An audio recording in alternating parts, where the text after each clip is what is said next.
Hi friends, ಎಲ್ಲರಿಗೂ ನಮಸ್ಕಾರ. ಇಂದು ದಿನಾಂಕ 14 ಮೇ 2025ರಂದು ಕಂಡಕ್ಟ್ ಮಾಡಲಾದಂಥ MVI ಮೋಟಾರ್ ವೆಹಿಕಲ್ ಇನ್ಸ್ಪೆಕ್ಟರ್ ಈ ಒಂದು ಸ್ಪರ್ಧಾತ್ಮಕ ಪರೀಕ್ಷೆಯ ಸಾಮಾನ್ಯ ಜ್ಞಾನ ಅಂದರೆ ಪತ್ರಿಕೆ 1ರ ಇಲ್ಲಿ ಸಂಭಾವ್ಯ ಕೀ ಉತ್ತರಗಳನ್ನು ಅಥವಾ ಈ ಒಂದು ಪ್ರತಿ ಪ್ರಶ್ನೆಯ ಒಂದು ಉತ್ತರಗಳನ್ನು ನಾವು ಇಲ್ಲಿ ಚರ್ಚೆ ಮಾಡುವ. ಸೊ ಇವು ಕೇವಲ ಸಂಭಾವ್ಯ ಆಗಿರ್ತವೆ. ಸಂಭಾವ್ಯ ಅನ್ನೋಕ್ಕಿಂತ ಎಕ್ಸ್ಪೆಕ್ಟೆಡ್ ಆನ್ಸರ್ಸ್. ಓಕೆ, ಸೊ ಇವು ಅಂತಿಮವಲ್ಲ. Let's go to first question.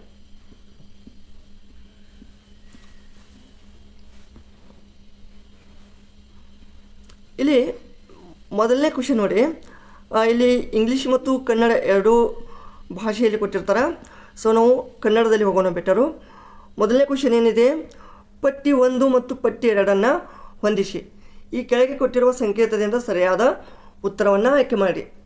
So ಇಲ್ಲಿ ಮೊದಲನೇ ಪಟ್ಟಿಯಲ್ಲಿ ಭಾರತ ಸಂವಿಧಾನದ ವಿಷಯಗಳು, ಆಮೇಲೆ ಸೆಕೆಂಡು ಎರವಲು ಪಡೆದಿರುವುದು, ಯಾವ ದೇಶದಿಂದ ನಾವು ಅದನ್ನು ಬಾರೋ ಮಾಡ್ಕೊಂಡಿದ್ದೀವಿ ಅಂತ ಇಲ್ಲಿ ನಾವು ನೋಡಬೇಕು.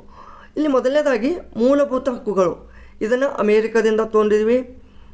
ಆಮೇಲೆ ಸಂಸದೀಯ ಸರ್ಕಾರ ವ್ಯವಸ್ಥೆ, ಇದು ಬ್ರಿಟನ್ನಿಂದ. ಆಮೇಲೆ ತುರ್ತು ಪರಿಸ್ಥಿತಿಯ ಅಧಿಕಾರ, ಇವು ಜರ್ಮನಿ. ಆಮೇಲೆ ರಾಜ್ಯ ನಿರ್ದೇಶಕ ತತ್ವಗಳು, ಇದು ಐರ್ಲ್ಯಾಂಡ್.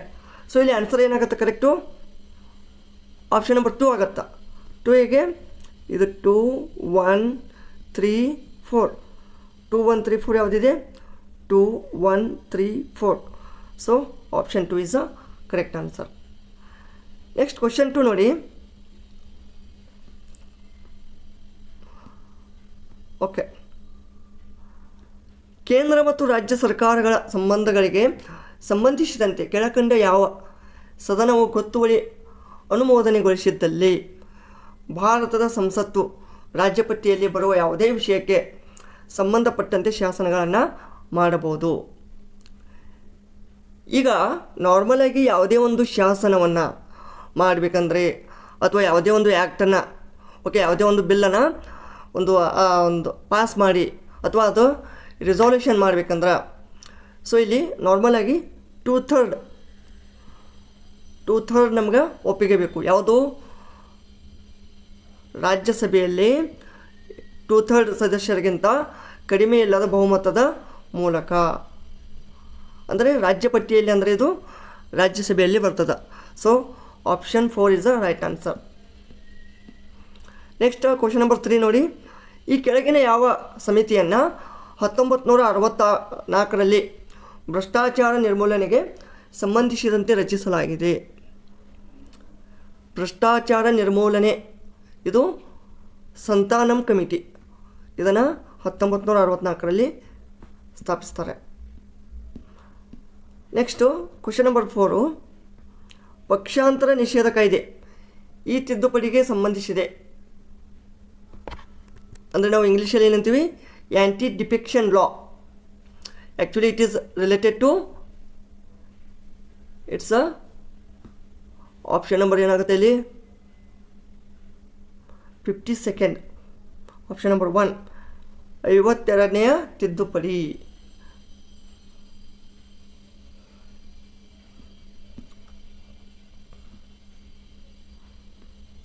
ಮುನ್ನೆಚ್ಚರಿಕಾ ಬಂಧನದ ಕಾನೂನಿಗೆ ಸಂಬಂಧಿಸಿದಂತೆ ಬಂಧಿತ ವ್ಯಕ್ತಿಯನ್ನು ಸಲಹಾ ಮಂಡಳಿಯ ಅಭಿಪ್ರಾಯ ಪಡೆಯದೆ ಈ ಕೆಳಕಂಡ ಗರಿಷ್ಠ ಅವಧಿಯವರೆಗೆ ಬಂಧನದಲ್ಲಿ ಇಡಬಹುದು.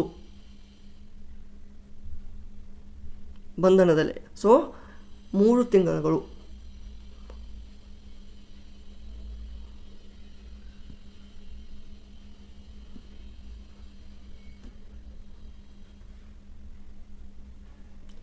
ಈ ಕೆಳಕಂಡ ಭಾರತ ಸಂವಿಧಾನದ ಯಾವ ಅನುಚ್ಛೇದವು ಧನ ವಿನಿಯೋಗ ಮಸೂದೆಗೆ ಸಂಬಂಧಿಸಿದೆ? ಧನ ವಿನಿಯೋಗ ಅಂದರೆ ಇದು ಅಪ್ರೋಪ್ರಿಯೇಷನ್ ಬಿಲ್. ಓಕೆ, ಸೊ ಇದು article 114(1). Option 1 is a correct.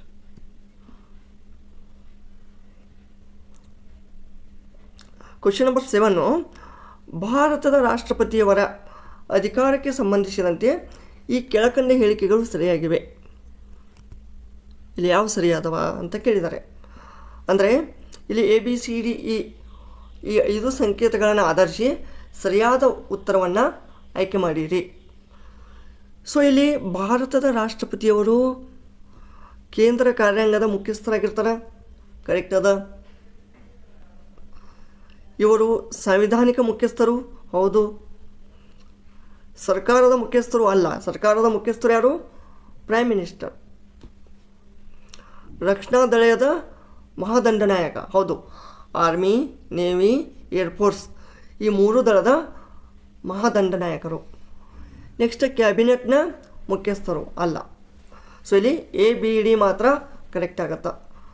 So ಇಲ್ಲಿ ಕೊಟ್ಟಂಥ ಆಪ್ಷನ್ಗಳಲ್ಲಿ option 3 is the correct answer.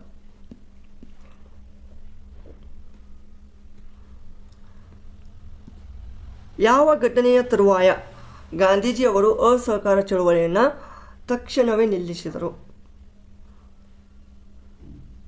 Due to Chauri Chaura ಘಟನೆ.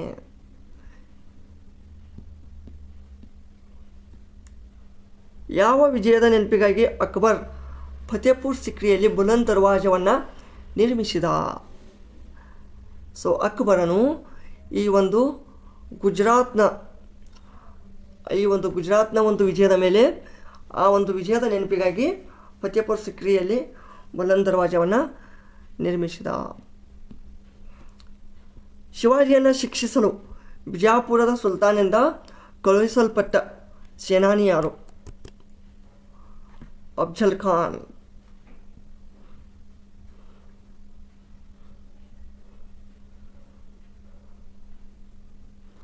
ಮೂರನೇ ಆಂಗ್ಲೋ ಮೈಸೂರು ಯುದ್ಧವು ಯಾವ ಒಪ್ಪಂದದಿಂದ ಕೊನೆಯಾಯಿತು? ಮೂರನೇ ಆಂಗ್ಲೋ ಮೈಸೂರು ಯುದ್ಧ, ಸೊ ಇದು ಶ್ರೀರಂಗಪಟ್ಟಣ ಒಪ್ಪಂದ. ಕ್ವಶನ್ ನಂಬರ್ 12 ನೋಡಿ. ಯಾವ ವರ್ಷ ಮೈಸೂರು ರಾಜ್ಯವನ್ನು ಕರ್ನಾಟಕ ಎಂದು ಹೆಸರಿಸಲಾಯಿತು? Simple, 1973.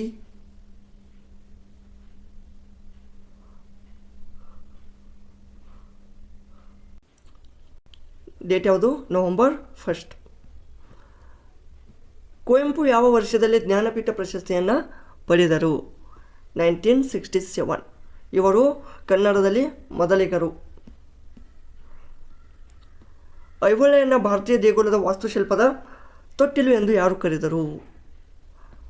ಪರ್ಸಿ brown.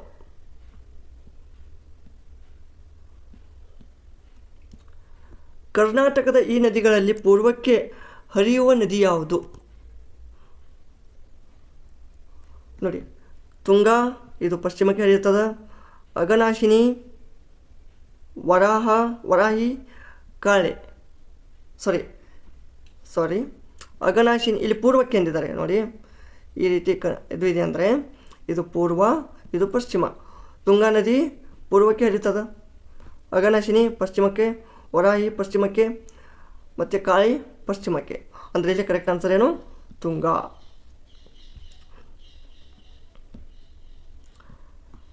Mysuru civil services ಈ ಒಂದು ಪರೀಕ್ಷೆಗಳನ್ನು ಆರಂಭಿಸಿದ ದಿವಾನ ರಂಗಾಚಾರ್ಲು.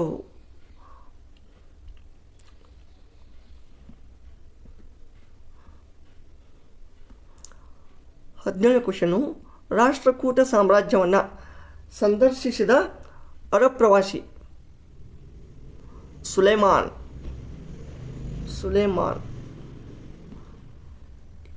ಇಲ್ಲಿ name of the bays and beaches and their location, ಅಂದರೆ ಕೊಲ್ಲಿಗಳು ಮತ್ತು ಕಡಲ ತೀರಗಳನ್ನು ಕೊಟ್ಟಿದ್ದಾರೆ, ಅವುಗಳಿರುವ ಸ್ಥಳಗಳು. ಸೊ ಕಾರವಾರದ ಉತ್ತರ ಕರೆಕ್ಟ್ ಅದ.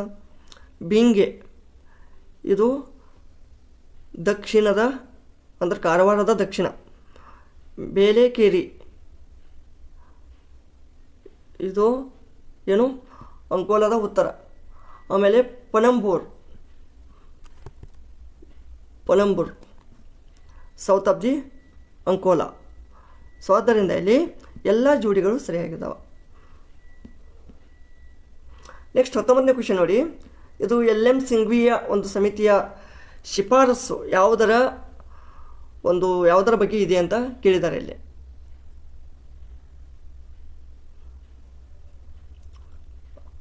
ಈ LM ಸಿಂಘ್ವಿ ಅನ್ನೋದು ಮೇನ್ಲಿ ಯಾವ ರಿಲೇಟೆಡ್ ಇದೆಯಪ್ಪ? ಸೊ ಇದು ಪಂಚಾಯತ್. ಓಕೆ, ಸೊ ಇಲ್ಲಿ ಇವರು ಪಂಚಾಯತ್ ಸಂಸ್ಥೆಗಳಿಗೆ ಸಂವಿಧಾನೀಯ ಸ್ಥಾನಮಾನವನ್ನು ನೀಡಬೇಕಂತ ಹೇಳ್ತಾರೆ. ಆಮೇಲೆ ಇವರು 3 ಟೈರ್ ಸಿಸ್ಟಮ್ ಆಫ್ ಪಂಚಾಯತ್, 3 ಹಂತದ ಪಂಚಾಯತ್ ರಾಜ್ಯ ವ್ಯವಸ್ಥೆಯನ್ನು ಇವರು ಶಿಫಾರಸು ಮಾಡ್ತಾರೆ. ಆಮೇಲೆ ಪಂಚಾಯತ್ ರಾಜ್ಗಳಿಗೆ 5 ವರ್ಷಗಳ ನಿಶ್ಚಿತ ಅಧಿಕಾರಾವಧಿ ಇರಬೇಕಂತ ಹೇಳ್ತಾರೆ. ಓಕೆ, ಅಧಿಕಾರಾವಧಿ ಬೇಕಂತ ಹೇಳ್ತಾರೆ. ಬಟ್ ಇಲ್ಲಿ ಯಾವ ಒಂದು ಆಪ್ಷನ್ ಕರೆಕ್ಟ್ ಇದೆ ಅಂತ ಕೇಳಿದ್ದಾರೆ. Okay, recommended about. ಸೊ ಇಲ್ಲಿ ಕೊಟ್ಟಂಥ ಆಪ್ಷನ್ಗಳಲ್ಲಿ ಓಕೆ, ಸೊ ಇವು ಒಂದು 3 statements correct ಅನ್ನಿಸ್ತವೆ.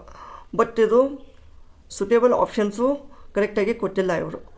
Okay, so I hope ಇದಕ್ಕೆ ಗ್ರೇಸ್ ಮಾರ್ಕ್ ಸಿಗ್ಬೋದು. Okay, I will skip this one. Next, ಕೆಳಗಿನ ಯಾವ ಸಮಿತಿಯು ಗ್ರಾಮೀಣ ಅಥವಾ ಸ್ಥಳೀಯ ಮಟ್ಟದಲ್ಲಿ 3 ಹಂತದ ಸರ್ಕಾರದ ರಚನೆಯನ್ನು ಶಿಫಾರಸು ಮಾಡಿದೆ?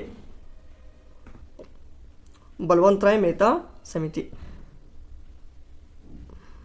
21ನೇದು ನೋಡಿ, ಕೆಳಗಿನ ಯಾವ ಪರಿಸ್ಥಿತಿಯಲ್ಲಿ ಅನುಚ್ಛೇದ 200ರ ಪ್ರಕಾರ ರಾಜ್ಯಪಾಲರು ರಾಜ್ಯ ಶಾಸಕಾಂಗದಿಂದ ಅಂಗೀಕೃತವಾದ ಮಸೂದೆಯನ್ನು ರಾಷ್ಟ್ರಪತಿಯವರ ಪರಿಗಣನೆಗೆ ಕಾಯ್ದಿರಿಸುತ್ತಾರೆ? ಓಕೆ, ಸೊ ಇಲ್ಲಿ ABCD ಅಂತ 4 ಸ್ಟೇಟ್ಮೆಂಟ್ ಅದಾವ. ಸೊ ಇದರಲ್ಲಿ ಯಾವ ಸ್ಟೇಟ್ಮೆಂಟ್ ಫಾಲೋ ಅಪ್ ಆಗ್ತವ? ಸೊ ಇಲ್ಲಿ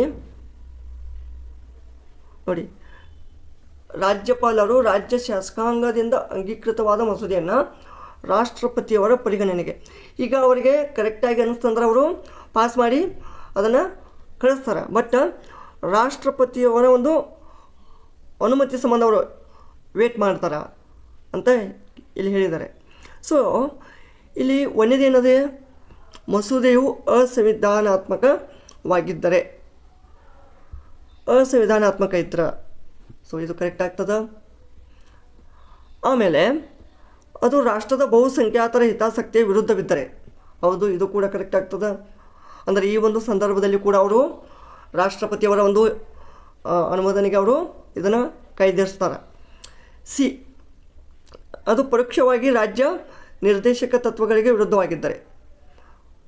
ಓಕೆ, ಸೊ ಇದು ಅಷ್ಟೊಂದು ಏನು ಅನಿಸೋದಿಲ್ಲ.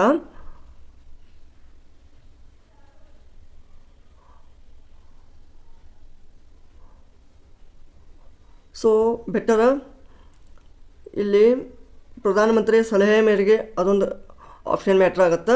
ಸೊ ಇಲ್ಲಿ BAD, ಐ ಹೋಪ್ ಇದು BAD ಕರೆಕ್ಟ್ ಆಗ್ತದೆ. ಇಲ್ಲಿ ನಿಮಗೆ ಆನ್ಸರಲ್ಲಿ ಏನಾದರೂ ಚೇಂಜಸ್ ಕಾಣಿಸ್ತಿದ್ರೆ ದಯವಿಟ್ಟು ಕಾಮೆಂಟಲ್ಲಿ ತಿಳಿಸಿ. ಕ್ವಶನ್ ನಂಬರ್ 22 ನೋಡಿ, ಸಂವಿಧಾನದ 73ನೇ ತಿದ್ದುಪಡಿ ಕಾಯ್ದೆಯ ಕ್ರಾಂತಿಕಾರಕ ಲಕ್ಷಣಗಳಿಗೆ ಸಂಬಂಧಿಸಿದಂತೆ ಕೆಳಗಿನ ಹೇಳಿಕೆಗಳನ್ನು ಪರಿಗಣಿಸಿ. ನೋಡ್ರಿ 22ನೇದು. ಸೊ ಕರೆಕ್ಟ್ ಆನ್ಸರ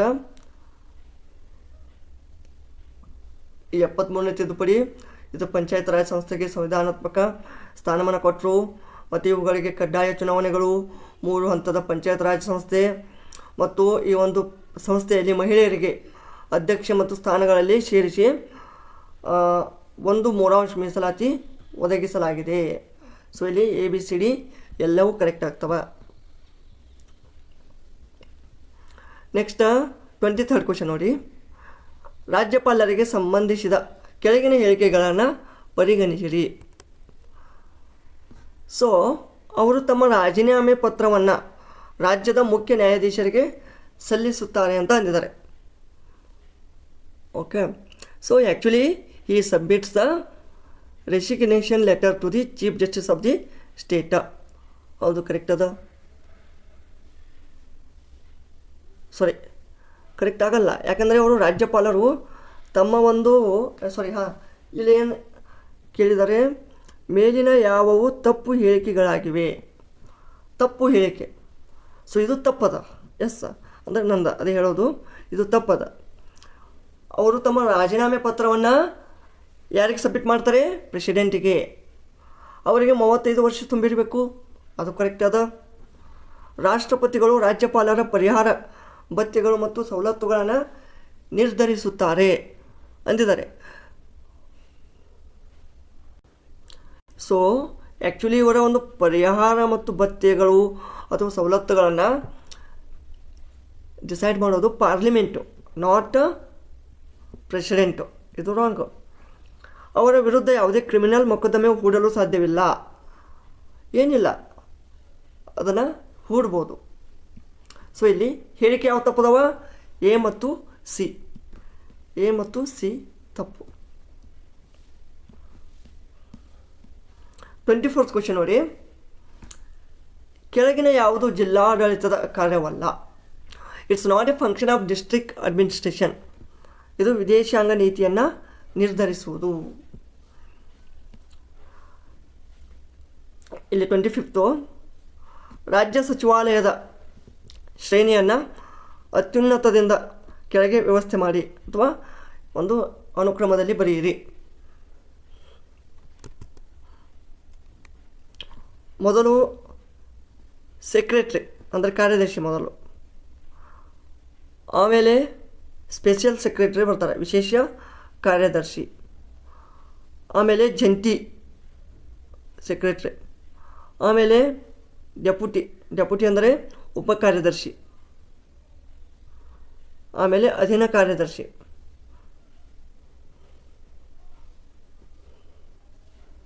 ಸೊ ಇಲ್ಲಿ correct answer option number 4 correct. Next 26ನೇ ಕ್ವೆಶ್ಚನು. ಮುಖ್ಯಮಂತ್ರಿ ವಿಧಾನಸಭೆಯಲ್ಲಿ ವಿಶ್ವಾಸ ಮತವನ್ನು ಕಳೆದುಕೊಂಡಾಗ ಏನಾಗುತ್ತದೆ? He has to submit his resignation. ಅವರು ರಾಜೀನಾಮೆ ನೀಡಬೇಕಾಗತ್ತ. ಇಲ್ಲಿ 27ನೇ ಕ್ವೆಶ್ಚನಲ್ಲಿ ಭಾರತದಲ್ಲಿ ಚಿಕ್ಕ ಭೂ ಹಿಡುವಳಿಗಳ ಒಟ್ಟಾರೆ ಶೇಕಡಾವಾರು ಡ್ಯಾಶ್ ಇದೆ. ಚಿಕ್ಕ ಭೂ ಹಿಡುವಳಿಗಳು ಅಂದರೆ percentage of small and holdings. ಇಲ್ಲಿ ಚಿಕ್ಕ ಭೂ ಹಿಡುವಳಿಗಳ ಒಟ್ಟಾರೆ ಶೇಕಡಾವಾರು ಅಂದರೆ ನಾರ್ಮಲ್ ಆಗಿ ಚಿಕ್ಕ ಅಂದರೆ ಲೆಸ್ ದ್ಯಾನ್ ಒಂದು 5 acres, 5 acresಗಿಂತ ಕಡಿಮೆ ಚಿಕ್ಕ ಭೂಮಿ ಇದ್ದವರು. ಸೊ ಅದು ನಾರ್ಮಲಾಗಿ ಮಿನಿಮಮ್ 85% ಅದ. ಬಟ್ ಇಲ್ಲಿ ಆಪ್ಷನಲ್ಲಿ ಯಾಕೆ ಈ ರೀತಿ ಕಡಿಮೆ ಕೊಟ್ಟಿದ್ದಾರೆ ಅಂತ ಗೊತ್ತಿಲ್ಲ. May be you will get the grace mark. So 28ನೇ ಕ್ವೆಶ್ಚನ್ ನೋಡಿ. ಇಲ್ಲಿ ಹೊಂದಿಸಿ ಬರೆಯಿರಿ ಅಂತ ಕೊಟ್ಟಿದ್ದಾರೆ. ಒಂದು ವರ್ಷ ಮತ್ತು ಇನ್ನೊಂದು ಉದ್ಯಮ.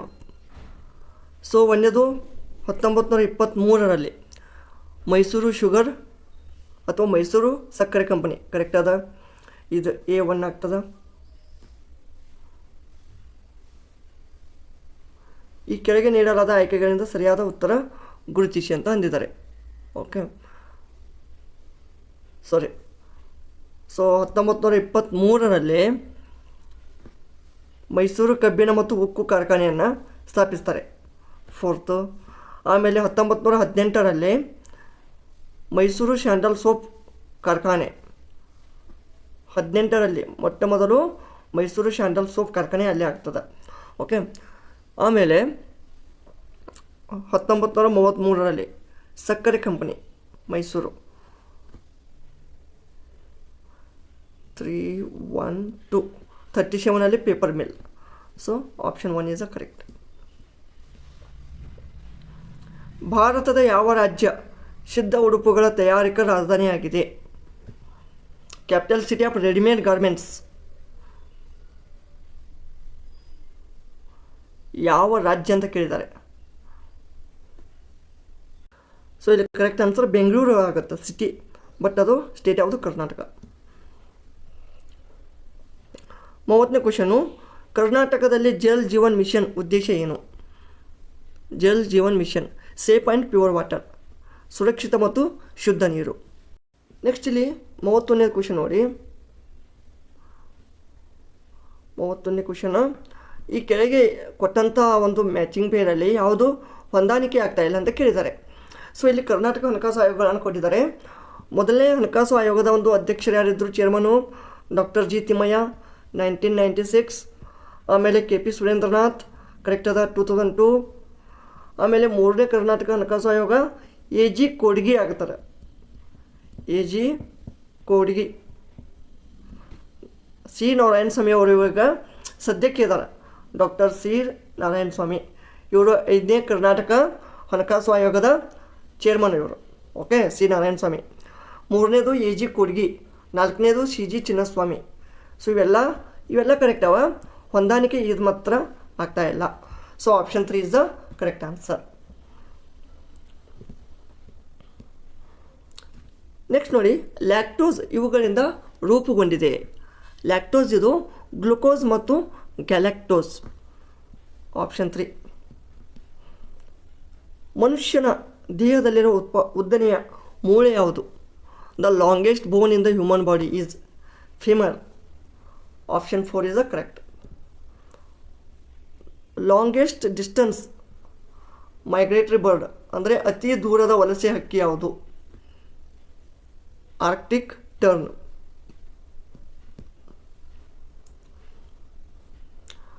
ಮೂವತ್ತೈದನೇ ಕ್ವಶನು, ಫಲಿತಗೊಂಡ ಅಂಡದ ಪಾರಿಭಾಷಿಕ ಪದ. ಫಲಿತಗೊಂಡ ಅಂದ್ರೇನು? Fertilised egg. ಅದರ ಒಂದು ಟೆಕ್ನಿಕಲ್ ಟರ್ಮ್ ಏನು? ಜೈಗೋಟ್. ಯುಗ್ಮಾನು ಅಂತ ಅಂತೀವಿ ಕನ್ನಡದಲ್ಲಿ. Zygote is a correct answer. Deficiency of vitamin D causes. ಈ ವಿಟಮಿನ್ ಡಿ ಕೊರತೆಯಿಂದ ಉಂಟಾಗುವ ಕಾಯಿಲೆ ಯಾವುದು? ಓಸ್ಟಿಯೋಮಲಾಸಿಸ್, ಓಸ್ಟಿಯೋಮಲೇಷಿಯಾ ಅಥವಾ ಅಸ್ಥಿಮಾರ್ಭವ. Next 37, 37ನೇ question. ಇಲ್ಲಿ ಸಮರ್ಥನೆ ಮತ್ತು ಕಾರಣವನ್ನು ಕೊಟ್ಟಿದ್ದಾರೆ. ಓಕೆ, ಸೊ ಇಲ್ಲಿ ಕರ್ನಾಟಕ ರಾಜ್ಯದ ಜಲಸಂಪತ್ತಿನ ಭೌಗೋಳಿಕ ಹಂಚಿಕೆಯು ಸ್ಪಷ್ಟವಾದ ಅಸಮಾನತೆಗಳನ್ನು ಹೊಂದಿದೆ ಅಂತ ಕೊಟ್ಟಿದ್ದಾರೆ.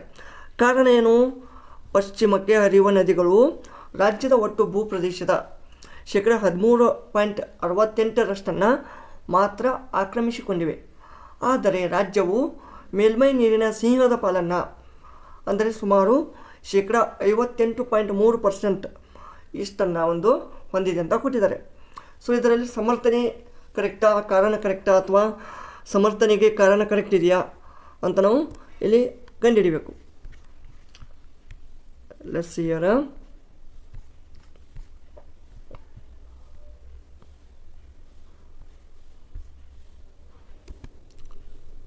ಸೊ ಇಲ್ಲಿ ಬೋತ್ ಅಸರ್ಷನ್ ಆ್ಯಂಡ್ ರೀಸನ್ ಅಂದರೆ ಈ ಎರಡೂ ಸಮರ್ಥನೆ ಮತ್ತು ಕಾರಣಗಳು ಎರಡೂ ಸರಿಯಾಗಿದ್ದಾವೆ ಮತ್ತು ಸಮರ್ಥನೆಗೆ ಕಾರಣವು ಕೂಡ ಸರಿಯಾಗಿದೆ.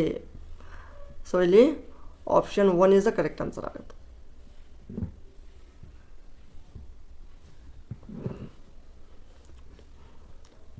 Next 38th question.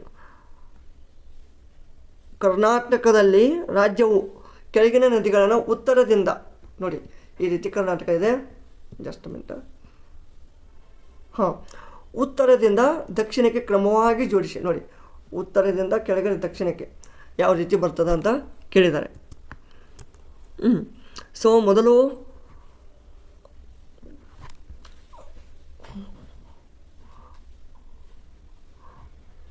ಇಲ್ಲಿ north to south. Okay, so ಮೊದಲು ಕಾಳಿ ಬರ್ತದೆ, ಕಾಳಿ ಉತ್ತರ ಕನ್ನಡದಲ್ಲಿ ಬರ್ತದೆ. ಓಕೆ, ಆಮೇಲೆ ಬೇಡ್ತಿ, ಕಾಳಿ ಬೇಡ್ತಿ, ಇಲ್ಲಿ ಬೇಡ್ತಿ ಬರ್ತದೆ. ಆಮೇಲೆ ಶರಾವತಿ ಶಿವಮೊಗ್ಗದಲ್ಲಿ, ಆಮೇಲೆ ಉದ್ಯಾವರ ಸ್ವಲ್ಪ ಇದು ಸೌತ್ಗೆ ಬರ್ತದೆ. ಆಮೇಲೆ ನೇತ್ರಾವತಿ ಬರ್ತದೆ. So option 3 is the correct answer. ಹೊಂದಿಸಿ ಬರೆಯಿರಿ. 39ನೇದು, ಕೆರೆಯ ಹೆಸರು ಮತ್ತು ಆ ಕೆರೆಗಳು ಯಾವ ಒಂದು ಜರಿಗೆ ಅಥವಾ ಸಣ್ಣ ಹೊಳೆಗೆ ಅಡ್ಡಲಾಗಿ ನಿರ್ಮಿಸಲಾಗಿದೆ. ಸೊ ಇಲ್ಲಿ ಈ ಕೊಟ್ಟಂಥ ಈ ಪೇರ್ಗಳು ಎಷ್ಟು ಸರಿಯಾಗಿದಾವೆ ಅಂತ ನಾವು ಐಡೆಂಟಿಫೈ ಮಾಡಬೇಕು. ಸೊ ಒಂದೇದು ಶಾಂತಿ ಸಾಗರಕ್ಕೆ ಇನ್ನೊಂದು ಸೂಳೆ ಕೆರೆ ಅಂತ ಕರಿತೀವಿ. ಸೊ ಇದು ಹರಿದ್ರಾ ನದಿಗೆ ಅಡ್ಡಲಾಗಿ ಕಟ್ಟಲಾಗಿದೆ, ಕರೆಕ್ಟ್ ಅದ. ನೆಕ್ಸ್ಟ್ ತೊನ್ನೂರು ಕೆರೆ, ಇದು ಯಾದವ ನದಿಗೆ ಕಟ್ಟಲಾಗಿದೆ, ಕರೆಕ್ಟ್ ಅದ. ಆಮೇಲೆ ಅಯ್ಯನ ಕೆರೆ ಇದು ಗಂಗೆ ಹಳ್ಳ ಅಂತ ಕೊಟ್ಟಿದ್ದಾರೆ, ಇದು ತಪ್ಪಾಗತ್ತಾ? ಯಾಕೆ ಇದು ಬಾಬಾ ಬುಡನ್ಗಿರಿ ಇದರಲ್ಲಿ ಎಲ್ಲಿಪ್ಪ ಒಂದು ಬೆಟ್ಟಗಳಲ್ಲಿ ಏನಪ್ಪ ಹುಟ್ಟುತ್ತದೆ. ಬಟ್ ಇದು ತಪ್ಪಾಗ್ತದೆ, ಇದು ಗಂಗೆ ಹಳ್ಳ ಆಗೋದಿಲ್ಲ. ಮಗದ ಕೆರೆ ಕುಮುದ್ವಾವತಿ. ಸೊ ಇದು 4 ಕರೆಕ್ಟು. ಅಂದರೆ ಇಲ್ಲಿ 3 ಜೋಡಿಗಳು ಸರಿಯಾಗಿದ್ದಾವೆ.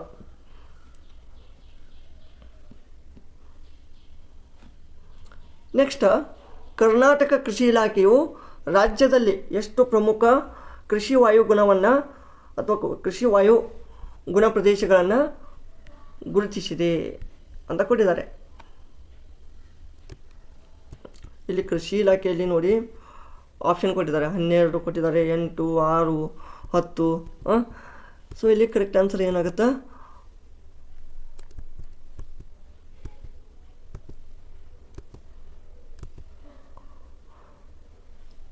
So option is 10. ಸೊ ಇಲ್ಲಿ ಆಪ್ಷನ್ 4 ಇಸ್ ಕರೆಕ್ಟ್. 10 ಒಟ್ಟು 10. Actually Karnataka has divided into the agroclimatic zones based on the factors rainfall, soil type, temperature. ಇವೆಲ್ಲವೂ ಇದರ ಮೇಲೆ ಅವುಗಳನ್ನು ಡಿವೈಡ್ ಮಾಡಿದ್ದಾರೆ. ನೆಕ್ಸ್ಟ್ ಒಂದಿಷ್ಟು ಬರೆಯಿರಿ. ಗಿರಿಧಾಮಗಳ ಹೆಸರು ಮತ್ತು ನೆಲೆಗೊಂಡಿರುವ ಜಿಲ್ಲೆಗಳು. ಒಂದನೇದು ಕೆಮ್ಮನಗುಂಡಿ ಚಿಕ್ಕಮಗಳೂರು. 3 ಬಿಳಿಗಿರಿ ರಂಗನಬೆಟ್ಟ, ಇದು ಚಾಮರಾಜನಗರ. 5 ದೇವರಾಯನದುರ್ಗ ತುಮಕೂರು. ನಂದಿದುರ್ಗ ಎಲ್ಲಿಪ್ಪ? ನಂದಿದುರ್ಗ ಬೆಂಗಳೂರು. ಓಕೆ, ನಂದಿದುರ್ಗ ಬೆಂಗಳೂರು. ಸೊ ಇಲ್ಲಿ ಕರೆಕ್ಟ್ ಆನ್ಸರ್ ಏನು? 3, 5, 1, 4. So option 1 is the correct.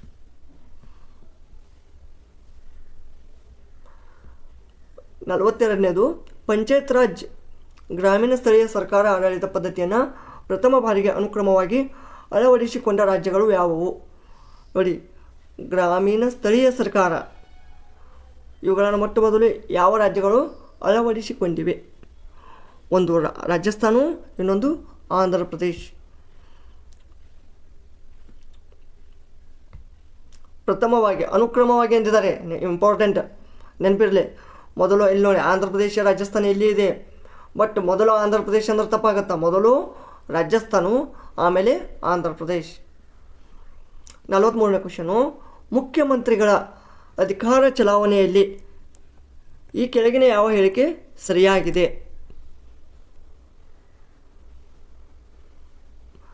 ಅಂದರೆ ಯಾವ ಒಂದು ಸ್ಟೇಟ್ಮೆಂಟ್ ಕರೆಕ್ಟ್ ಅದ? ಸೊ ಮಂತ್ರಿಗಳಿಗೆ ವಿವಿಧ ಖಾತೆಗಳನ್ನು ಇವರು ಹಂಚಿಕೆ ಮಾಡ್ಬೋದು, ಮಂತ್ರಿಮಂಡಲವನ್ನು ಪುನಃ ರಚನೆ ಮಾಡ್ಬೋದು. So option 2 is correct. Next 44ನೇದು, ಲೀಚ್ ಇದೊಂದು ಏನಪ್ಪ?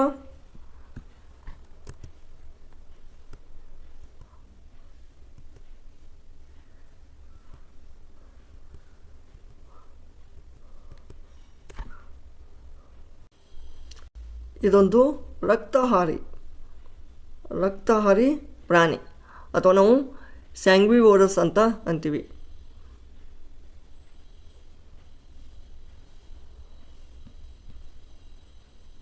ಏಷ್ಯಾದ ಅತಿದೊಡ್ಡ ಜಾನುವಾರು ವಂಶಾಭಿವೃದ್ಧಿ ತರಬೇತಿ ಹಾಗೂ ಸಂಶೋಧನಾ ಸಂಸ್ಥೆ ಎಲ್ಲಿದೆ? ಇದು ಹರಿಯಾಣದಲ್ಲಿದೆ. ವಿದ್ಯುತ್ ಪ್ರವಾಹ ಅಥವಾ ಎಲೆಕ್ಟ್ರಿಕ್ ಕರೆಂಟ್ದು ಯೂನಿಟ್ ಏನು? ಇದು ಆಂಪಿಯರ್.